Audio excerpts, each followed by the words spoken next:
ஹாய்ங்க, எல்லோரும் எப்படி இருக்கீங்க? நல்லா இருக்கீங்களா? இன்றைக்கி பால் கொழுக்கட்டை தான் சாஃப்டாக சுவையாக எப்படி பண்ணலான்னு பார்க்கலாம் வாங்க. இன்றைக்கி அம்மா தான் செய்ய போகிறாங்க. நான் வீடியோ மட்டும் கவர் பண்ணுறேன். அவங்கள வீடியோ எடுக்கலை. ஸோ ரெசிபி மட்டும் நான் உங்களுக்கு கவர் பண்ணி போடுறேன். 3/4 கிலோ அரிசி எடுத்திருக்கோம். இதில் 1/2 கிலோ ரேஷன் அரிசியில் குண்டு அரிசியும் 1/4 கிலோ சாப்பாடு அரிசியில் வீட்டு அரிசி இருக்குது இல்லைங்களா, அதில் 1/4 கிலோவும் எடுத்திருக்கோம். நீங்கள் இட்லி அரிசி வேணாலும் சேர்த்துக்கலாம். ஆனால் பச்சரிசியில் அந்தளவுக்கு டேஸ்ட் இருக்காது. சில பேர் பச்சரிசி செய்வாங்க. உங்கள் விருப்பம் தான், ஆப்ஷனல் தான். எந்த அரிசி வேணாலும் சேர்த்துக்கலாம். ஆனால் நாங்கள் இந்த மாதிரி செய்யும்போது டேஸ்ட் கொஞ்சம் நல்லாயிருக்கு. இது 2 மணி நேரம் ஊற வச்சுட்டு கிரைண்டரில் அரைச்சிக்கலாம். இந்த பதத்துக்கு அரைச்சிக்கலாம்.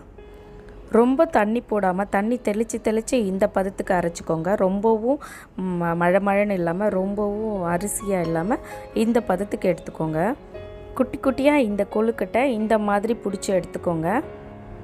இது 3/4 கிலோ அரிசி இல்லையா, 1 லிட்டர் பால் எடுத்துக்கிட்டாச்சு. ஏன்னா அப்போ கொஞ்சம் தண்ணியாக இருந்தால் நல்லாயிருக்கும். அதனால் 1 லிட்டர் பாலை ஒரு முறை நல்லா காய்ச்சிக்கோங்க. இந்த கொழுக்கட்டை சப்போஸ் உங்களுக்கு தண்ணியாக ஆகிடுச்சுன்னா நியூஸ் பேப்பரில் உருட்டி போடுங்க. அந்த தண்ணி அது எடுத்துரும். சில பேர் இந்த கொழுக்கட்டையை அப்படியே ஆவி காட்டிட்டு கொட்டுவாங்க. ஆனால் அந்த மாதிரி பண்ணாதீங்க. இது உருட்டிட்டு அப்படியே டைரெக்டாகவே கொட்டிடலாம்.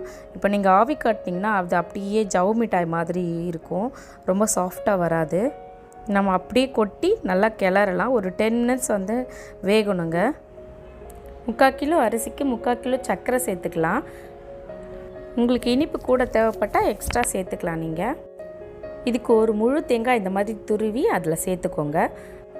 சேர்த்துட்டு நல்லா மிக்ஸ் பண்ணிக்கோங்க. அதுக்கப்புறம் ஒரு 6 ஏலக்காய் மிக்சியில் ஒரு பல்ஸ் விட்டு அதையும் சேர்த்துக்கோங்க.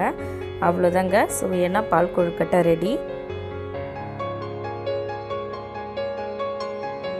இந்த மாதிரி ஒரு டைம் செஞ்சு பாருங்கள். கண்டிப்பாக நெக்ஸ்ட் டைம் அடுத்தடுத்து செஞ்சுட்டே இருப்பீங்க. இது ரொம்ப டேஸ்ட்டாக இருக்கும், சாஃப்டாகவும் இருக்கும். உங்களுக்கு இது எல்லாருக்கும் பிடிச்ச ஒரு ஸ்பெஷல் ரெசிபியும் கூட. இந்த வீடியோ உங்களுக்கு பிடிச்சிருந்தா ப்ளீஸ் லைக் பண்ணிவிட்டு ஷேர் பண்ணுங்கள். முடிஞ்சால் சப்ஸ்கிரைப் பண்ணுங்கள். தேங்க்யூங்க. நெக்ஸ்ட் வீடியோவில் பார்க்கலாம். பாய்.